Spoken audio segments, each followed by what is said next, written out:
Bismillah, elhamdülillah, ve salatu ve selamu ala Resulina Muhammedin ve ala alihi ve ashabihi ecma'in. Esselamu aleykum ve rahmetullahi ve berekatuh. Allah Teala inşallah бүгінгі әрбір бас берген қадамдарымыз сауаптан жазып, тілеген дұға тілектерімізді қабыл етсін, жұмамыз берекелі болсын. Жалпы енді қазақта ел болам десем бесігінде түзе демекші, бүгінгі біздің жұма уағызының тақырыбы жастардың діндегі орны және тәрбиесі. Осыған байланысты иншалла уағыз өрбететін боламыз. Жалпы Алла Тағала өзінің қасиетті Құран кәрімде былай дейді: Астағфиру биллах. Аллаху лази халақакум мин даъфин сумма жа'ала мин ба'ди даъфин қуа. Алла Тағала сендерді әу бастан әлсіз қылып жаратты, кейін қуатты қылды. Одан кейін сумма жа'ала мин ба'ди қуатин даъфин. Кейін қуатты болғаннан кейін әлсіздік қылып жаратты. Яғни осы аятпенен Алла Тағала нені айтқысы келіп тұр? Екі әлсіздік дегеніміз біздің сәби кезіміздегі әлсіздігіміз және қатайған шағындағы әлсіздігіміз. Осы екеуінің ортасындағы әлбетте ол не? Жастық шақ.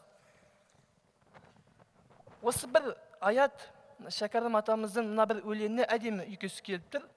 Мынандай бір күшті өлең жол бар екен. Үш ақ түрлі өмір бар, бәрі демас, бір рәуішті болады, шал менен жаз. Ең керекті дегенің отаншы өмір деп жастық шақты меңзеген екен. Сол үшін бұл жастық шақ әлбетте өте маңызды. Әлбетте бұның бір көптеген қоғамның дамуына, осы елдің дамуына бір жастық шақтың өткен үрейлі мықты. Енді кезекте әлбетте біз Пайғамбарымыз саллаллаху алейхи ва саллямның сөздеріне тоқталатын болсақ, мынандай бір керемет сөзі бар: Иғтаним хамсан қабла хамсин.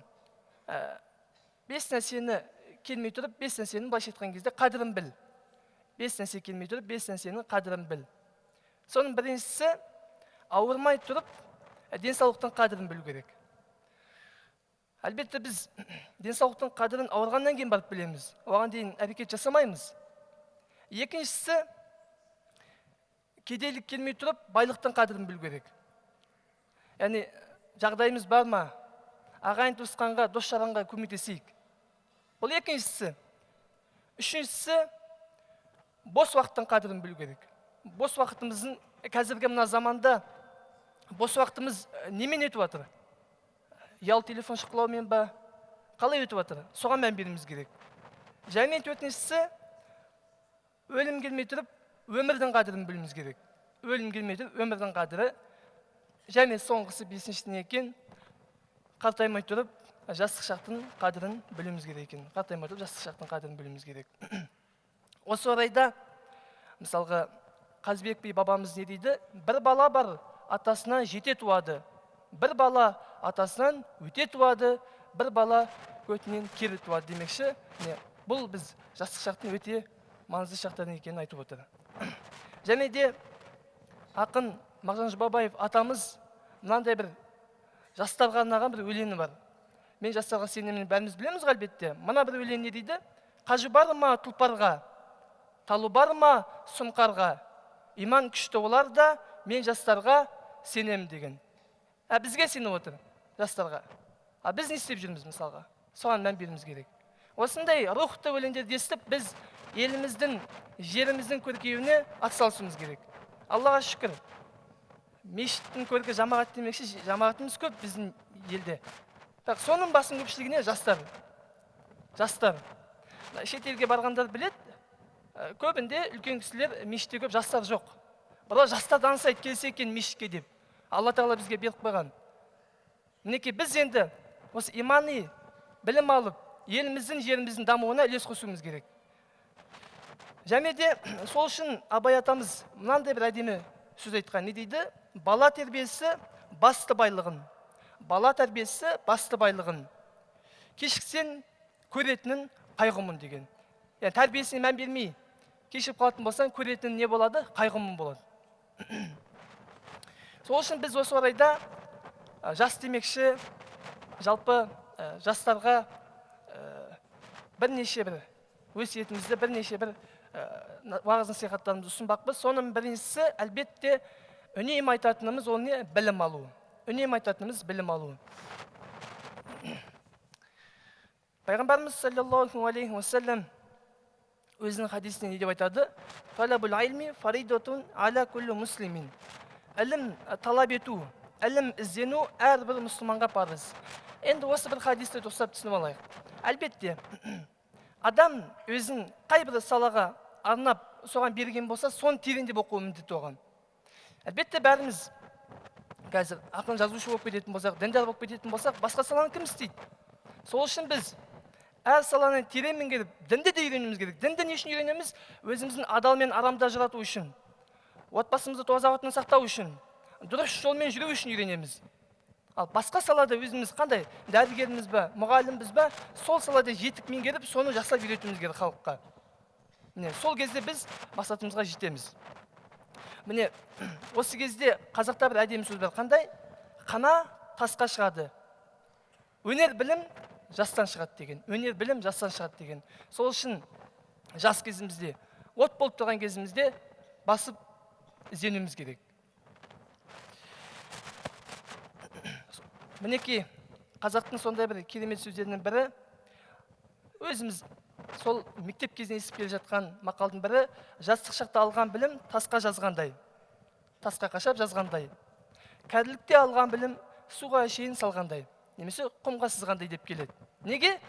Себебі құмға жазатын болсақ, су тисе ұшып қалады ол. Ал тасқа жазған ол қалады солай. Бұл жерде мақсат не? Жастық кезде алған білім, жастық кезде еңбектенген нәрсенің, міне, соңындағы нәтижесі осындай болмақ. Осы орайда Хакім Абай атамыз мынандай бір керемет өлең жолын бәріміз де білеміз. Жасымда ғылым бар деп ескермедім, пайдасын көре тұра тексермедім. Ер жеткен соң түспеді уысыма, қолымды мезгілінен кештермедім деген. Яғни шыны керек кейде әттеген айдап қалатын кездеріміз болады. Осыны бір жас кезімде үйреніп алсам ғой. Мысалға, дін саласын алатын болса, Құранды жастайымнан жаттап алсам ғой, оқып алсам ғой. Жас кезімде осылай оқып, кейін соның жемісін көрсем ғой деп тіліміз тістеп қалатынымыз бар. Сол үшін жас кезімізде білім алуымыз керек. Бала шағам өсіп келе жатыр. Оларға жақсы білім беруіміз керек. Оларға жаңа ақшаны құйып, үйретуіміз керек. Жақсы оқуларға оқытып, елімізге, жерімізге үлес қосуына уағыздап насихаттауымыз керек бала шағамызға. Өйткені осы еліміздің көркендеуі, дамуы біздің жастардың білімді болуына байланысты. Сол үшін білімді мыңды жығады деп қазақтан бекерден бекер айтпаған. Және мынандай бір қиссаны бәріміз білеміз. Каф сүресін жұмада оқимыз ғой әрдайым. Сол кезде Мұса пайғамбардың заманында мынандай бір оқиға болған екен. Бірде жаңағы бүкіл Бани Исраил қауымын жинап алып, Мұса пайғамбар не дейді? Адамдардың ішіндегі ең білімдісі кім деп сұрайды. Сол кезде Мұса не дейді? Ең білгірі, ең білгіші менмін дейді. Бұл менмін деген сөзі бір тәкаппарлық емес. Білетін анық ол кісінің. Сол уақытта Алла тағала уахи етіп не деп әмір етеді? Екі теңіздің қосылған жеріне сенен де білімдірек бір құлым бар дейді. Екі теңіздің қосылған жерінде сенен де білімді бір құлым бар. Соған бар дейді. Сонда ол кісі аяттың жалғасына не деп келді? Астағфиру билла. Ла абраху хатта аблуға мәжмәл бахрайни ау амдия хуқуба. Екі теңіздің қосылған жеріне дейін тоқтаймын. Немесе жүзбен жылдам өткіземін. Яғни сол жерге барған кезде ол кісі өзінің білімді, тақуа Алланың құлы бар екенін көрген болатын. Бұл жерде мақсат не? Бұл кісі сондай бір ізденіспенен кетті ол жаққа. Ілім үшін, ізденіспенен, білім, бір нәрсе үйрену үшін. Біздің түсінетіміз осы. Ілім алу жастардың. Сол үшін Ілияс Жансүгіров атамыз не дейді? Жас мұраты, білім, тәлім, талабы, өнер оқу, жастықтың қару жарағы деген. Білім оқу, жастықтың қару жарағы деген. Біздің жастар қазір не істеп жатырмыз? Әлеуметтік желі қазір. Көп уақытымыз шыны керек ұялы телефонменен өтіп жатыр. Оны қоя бер. Ойнайтындар бар. Ойнайтындар бар кәдімгідей. Босқа уақыт өткізіп жатыр. Босқа уақыт өткізіп жатыр. Сол үшін қазақта қандай әдемі бір сөз бар, иә? Болатын бала 16-сында баспын дейді, болмайтын бала 30-сында жаспын дейді. Қазір 30-25-ке келіпті. Отбасы құру ниетінде жоқ. Елге қызмет қылайын, жерге қызмет қылайын деген ниет жоқ. Бірақ әлбетте көпке топырақ шашпаймыз. Бар ма? Бар. Қоғамда. Оны айтып жүрміз де айтылып жатыр. Сол үшін біздің қоғам дамымайтын, сондықтан біз білім алуымыз керек, оқуымыз керек, зерттеуіміз керек. Қай салада болсын. Мінекей Сұлтанмахмұт Торайғыров атамызда өзінің бір сөзінде мынандай бір сөз айтқан екен.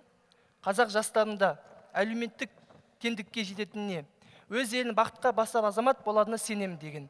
Осындай бір бабаларымыздың сенімін ақтап, бабаларымыздың өсиетін орындауымыз керек, иншалла. Әлеуметтік желіде жалпы қоғам дамуына үлес қосуымыз керек.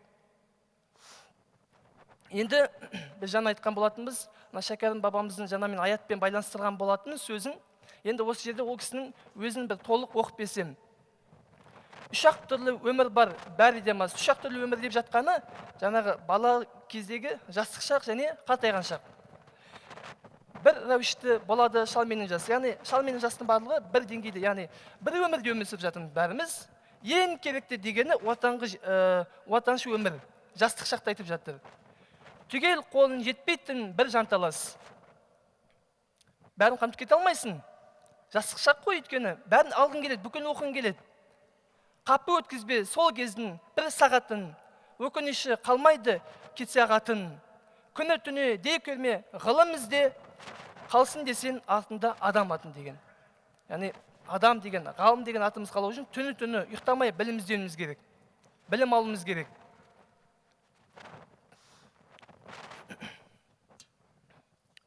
Сол үшін де Лұқман Хакім өзінің баласына: балақайым, білімділермен, ізгілермен отыр. Олардың себебі дейді, неге десен, олардың жүректері даналыққа толған дейді. Және балақайым, ғалымдардың мәжіліс алқасынан қол үзбе. Даналардың сөзіне құлақ сал, даналардың, ақындардың жалпы не айтып жатыр, сөзіне мұқият бол. Расында Алла Тағала өлген жерде нөсер жауынмен тірілткен секілді, даналық сөзбенен жаңағы өлген жүректе тірілтеді дейді. Яғни бір өлген жерде Алла Тағала жаңбырмен тірілткен болса, біз жаңағы ғалымдардың, даналардың сөзін есту арқылы біз де оянамыз. Біз де көкейіміз ашыла бастайды. Өйткені олардың несі бізге әсер етеді жүрегімізге. Және де Ахмет Байтұрсынұлы атамыз: жастардың оқу тәрбие жұмысы түзелмей, жұрт ісі түзелмейді деген. Жұрт ісі түзелмейді деген. Ол үшін қоғамның жақсы дамуына біз қазірден бастап бала шағамыздың біліміне мән беруіміз керек. Біз шыны керек пендешілікпенен таңнан кешке дейін осы бала шағаны бағамыз, қағамыз деп жұмысқа кетеміз. Бірақ баламыз не болып жатыр? Оқуын сұрадық па? Қалай болып жатыр? Не оқып жатсың? Не үйрендің бүгін? Білгенімізден бөлісіміз керек, үйретуіміз керек бала шағамызға. Ертең біз кетеміз, біз кеткеннен кейін бұлар қалады. Ертең осы жерді қорғайтын, елді қорғайтын осылар. Қаламмен қорғайтын, біліммен қорғайтын. Сол үшін білімді азаматтар тәрбиелеуіміз керек. Қазірден бастап бала шағамызды мынандай қиын жағдайда, яғни қазір былай қарайтын болса, әлеуметтік заман, неше түрлі бәле жала көп әлеуметтік желіде. Оның бәрін аулақ ұстап, баламызды білім беріп, көзін ашуымыз керек. Алла Тағала Құранда не дейді? Білген мен білмегенде тең ба дейді. Әлбетте тең емес. Сол үшін білімді қылуымыз, көзін ашуымыз керек балаларымыздың, оқытуымыз керек, оқуына мән беруіміз керек. Екінші, біріншісі білім алу еді, білім іздену еді. Екіншісі ізгі дос таңдау. Ізгі дос таңдау. Жақсы менен жолдас болсан, жетесің мұратқа. Жаман менен жолдас болсан, қаласың ұятқа демекші. Досымыз кім? Соған мән беруіміз керек. Мәшһүр Жүсіп бабамыздың мынандай бір сөзі бар екен, керемет. Ат пен есектің қорасы бір болса, мінездес болады деген екен. Яғни, жаман адаммен біз дос болатын болсақ, оның мінезі бізге жұғады. Сол үшін дос таңдайтын кезде де өте мұқият сақ болуымыз керек. Әсіресе жастар, кіммен дос болып жатсың, мұқият бол. Өйткені сен соның етегінде кетіп қалуың мүмкін, жетегінде. Алла тағала қасиетті Құранда Стағфирулла, я айюхаллазина аману, ей иман келтіргендер, иттақуллаха, Алладан қорқыңдар, ва куну мa'ас-садиқин, шыншылдармен болыңдар. Біз әлбетте адам шыншыл болу керек. Біз бәріміз білеміз. Шыншыл болу керек, әділ болу керек дейміз. Бұл аятта шыншыл бол деп жатқан жоқ. Шыншылдармен бірге болыңдар деп жатыр. Яғни шыншыл достармен бірге бол. Мына қазақта бір әдемі сөз бар. Дос басқа қарайды, дұшпан аяққа қарайды дейді. Бұның мағынасы не? Яғни досың сенің өскеніңді, сенің қуанышыңды қуанатын адам, өскеніңді қалайтын адам. Ал дұшпан ше? Ол сені жыққысы келеді, шалғысы келеді аяқтан. Сол үшін дос басқа қарайды, дұшпан аяққа қарайды. Осы мақалдан ақ білуге болады, кіммен дос болу керек екенін. Сенің үшін жанын ашып, Құдай үшін жақсы көретін досың ба, жоқ әлде дүние үшін жақсы көретін досың ба? Өйткені біз білеміз, Құран аятында, мысалға, тозаққа түскенде не деп айтады? Ол күні қиямет күні бізге ешқандай шапағатшы жоқ, тіпті біздің досымыз да жоқ дейді екен ол. Досымыз да жоқ. Ал ертең біздің қияметтің досымыз, достарымыз бізге көмектеседі, жәрдемдеседі. Бірақ қандай дос? Соған мән беру керек. Біз қазір досым деп жүрген қаншама адам бар, бірақ бір қиындық келсе таппай қаласың. Болмаса бір көп қой өмірде жағдайлар. Қарыз алып бермей қояды, жоқ болып кетеді мысалға. Бар ма? Бар.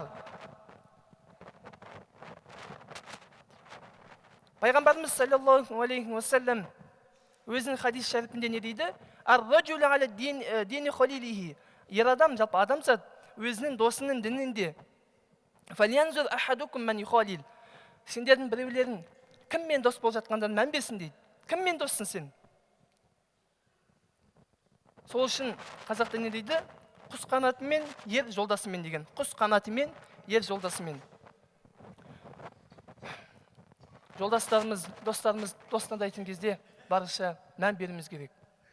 Әлбетте, мен бұл сөзбенен шегетін достарын тастап кет демеймін, бірақ оларды шақыру керек дінге, жақындату керек дінге. Бұл мен дос болмайын керек емес. Олар шақырып, жақындатып, үйретуіміз керек, көзін ашуымыз керек. Достарымыз ғой оларда. Және бірақ сонымен қоса шыншылдармен дос болуымыз керек. Шынайы достарменен, Алла үшін жақсы көретін, Алла үшін сүйетін достарменен.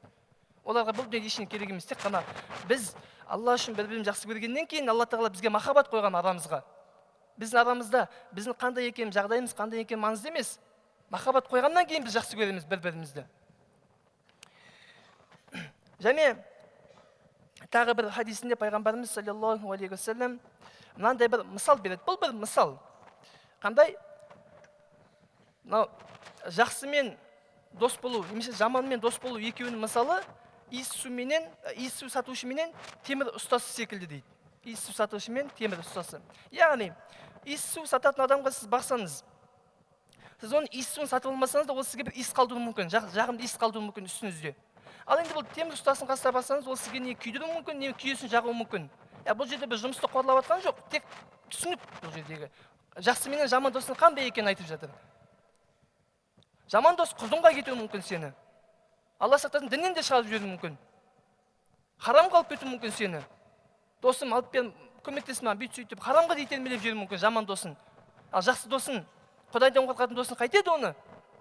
Ол сенің керісінше Құдайға жақындатады. Жүр кетік, жұмаға барайық, мешітке барайық, анда барайық, жақсы жерге барайық. Сол үшін қазақта да тағы бір керемет сөз бар. Екі жақсы қосылса, өлгенше дос болады. Екі жаман қосылса, өлгенше қас болады деген. Өлгенше қас болады деген. Әлбетте онымен қоса ол өлгеннен кейін де қас болуы мүмкін. Неге? Өйткені күнәға батырдың сен оны. Сол үшін жақсыменен дос болуымыз керек. Тағы да біздің ата-бабаларымыздың керемет бір сөзінің бірі: қазанға жоласан, қарасы жұғады. Жаманға жоласан, бәлесі жұғады деген. Бәлесі жұғады деген. Өзімен бірге сізді алып кетуі мүмкін. Сахабалардың арасында мынандай бір оқиға болған екен. Бірде Абу Имран деген сахаба кісі мешітке кіріп қалса, Абу Зар деген сахаба өз жалғыз отыр екен бұрышта. Сонда ол кісіге айтады, неге жалғыз отырсың дейді. Неге жалғыз отырсың? Ол кісі не дейді? Жалғыздық дейді. Мына менің жалғыз отыруым жаман адамдармен бас қосқаннан жақсырақ деген. Өзімнің жалғыз отыруым жаман адамдармен бас қосқаннан жақсырақ деген. Бірақ деген, жақсылармен бас қосу ол одан да жақсы деген. Жалғыздықтан да жақсы деген. Жақсылармен бас қосу ол жалғыздықтан да жақсы деген. Жақсы ма? Яғни бұлардың ниеті не еді? Жаман ортадан қашу ниетіменен отырған. Әйтпесе араласпаймыз деген сөз емес ол. Мінекей, бірінші шарты білім алу еді, екіншісі дос табу, үшіншісі не екен? Нәпсі тәрбиесі. Нәпсі дегеніміз әлбетте біздің ішіміздегі көңіл қалауымыз. Бізді не жақсылыққа апаратында, жамандыққа апаратын осы нәпсі, ішіміздегі қалауымыз. Алла Тағала қасиетті Құранда وَأَمَّا مَنْ خَافَ مَقَامَ رَبِّهِ кім деген Раббысының қиямет күні алдынан тұрудан қорқатын болса, яғни Алла Тағаладан қорқатын болса, وَنَهَى النَّفْسَ عَنِ الْهَوَى мына көңілін, жалпы нәпсісін жамандықтан тыятын болса, бұл жерде бір мән беретін нәрсе, ешқандай жас айырмашылық айтып жатқан жоқ. Сен мейлі жас бол, мейлі қартайған бол, мейлі бала бол. Нәпсісін жамандықтан тыятын болса, فَإِنَّ الْجَنَّةَ هِيَ الْمَأْوَى расында оның орны ертең жәннат деген. Яғни біз бұл жерде жастарға екпін береміз. Неге? Адам жас болған кезде бой күш қуаты тасиды бойында. Ол бір күнәға бейім болады. Жас болғаннан кейін бұл күш қуатын жұмсау керек. Алла сақтасын, неше түрлі күнәға кетіп қалуы мүмкін. Бірақ Құдайдан қорқу ниетіменен, Құдайдан қорқып сол жас болсаң да нәпсіңді тиіп, жәннатты үміт етіп, сол күнәдан тыйылатын болсаң, иншалла жәннаттық түбі. Әйтпесе, қазіргі заманда жастықтың буымен қаншама күнә істеп жатқан, қаншама қылмыс істеп жатқан, қаншама ариятсыздық нәрсе істеп жатқан көп қой қоғамда. Ата-анасын құрметтемейтіндер, ақшасын қайда болса сода жұмсайтындар, ішетіндер, шегетіндер мысалға. Басын көпшілік кімдер? Әлбетте жастар. Қазір Алла сақтасын, мектеп кезінен бастап үйреніп жатыр бұның бәрін, ішіп шегуді. Ертең өскенде не болады? Ертең мына қоғамды, мына елді кім қорғайды ертең? Сол үшін тәрбие бастан бастап тәрбие беру керек балаға, жақсылап. Құдайдан қорқу деген сезімді үйрету керек балаға. Құдайдан қорқу деген. Жаңа қазақта әдемі сөз бар ғой, ұят болады, жаман болады, обал болады, тәрбиеледі деген. Алладан қорқу деген сезімді балаға үйретуіміз керек.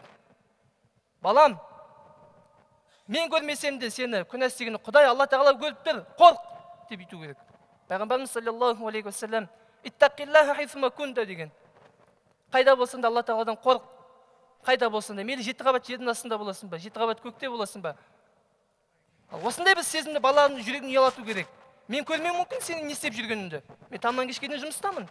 Бірақ Алла Құдай көріп тұр ғой сенің не істеп жүргеніңді. Сен ана үйге жеке бөлмеде қалып не істеп жатқанын Құдай көріп тұр. Қорық балам. Құдайдан қорық деп үйретуіміз керек.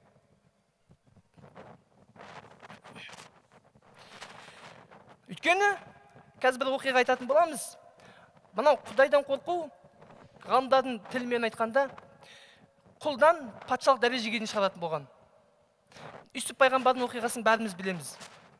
Ол кісіні ағалары құдыққа тастаған болатын, кейін ол құдықтан шығып құл болды. Бірақ сол бір нәпсін тыйып, сол оқиғалардың бірінде жаңа патшаның әйелі болған не істемекші болады? Арам ой жасамақшы болады.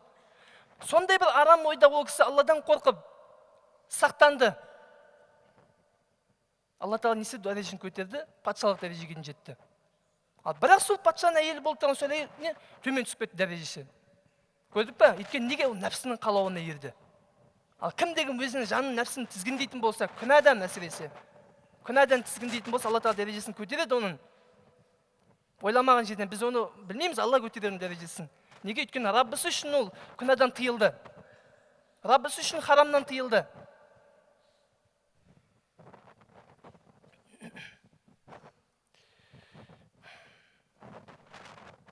Және соңғы төртіншісі қоғамға пайдалы іс жасау, пайдасын тигізу.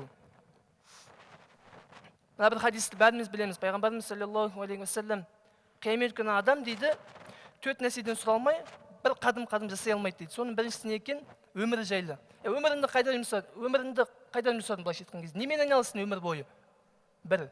Екіншісі, жастық шағыңды қалай өткіздің? Осы маңызды бізге. Жастық шағын немен өткіздің? Үшіншісі, мал дүниені қайдан кәсіп етіп алдың және қайда жұмсадың? Соңғы төртіншісі не екен? Білім.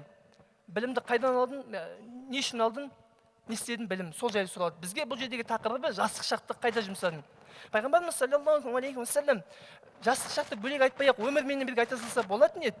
Өміріңді қайда жұмсадың мысалға? Немен айналыстың? Бірақ жастық шақты ішінен бөліп алды. Бұл өте маңызды. Біз мысалға Алаштың 5 арысы деп айтамыз, 3 бәйтерек деп айтамыз. Солардың ішіндегілер, Алаштың алыптары, аталарымыздың бәрі жастар болған ғой шынымен ішінде. Жастайынан білім алып, медресе оқып, білім алып, кітап жазып, мектеп ашып. Біз не істедік 25 жасқа келіп? Бір нәрсе бітірдік па, тындырдық па бір нәрсе? Жоқ. Сол үшін тарихымызды оқуымыз керек. Біліміміз керек кім екенімізді, үйренуіміз керек, білім алуымыз керек. Біз жалқаумыз шыны керек. Білім алмаймыз. Оқуымыз керек.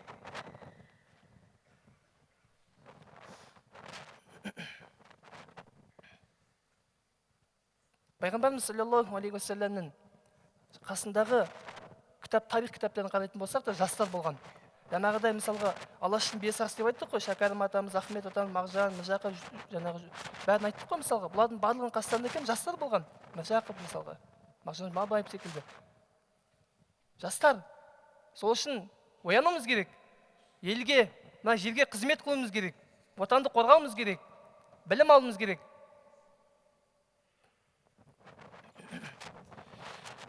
Енді мына азғантай бір уақытымыз қалды. Бір ескерту айтып жіберейін.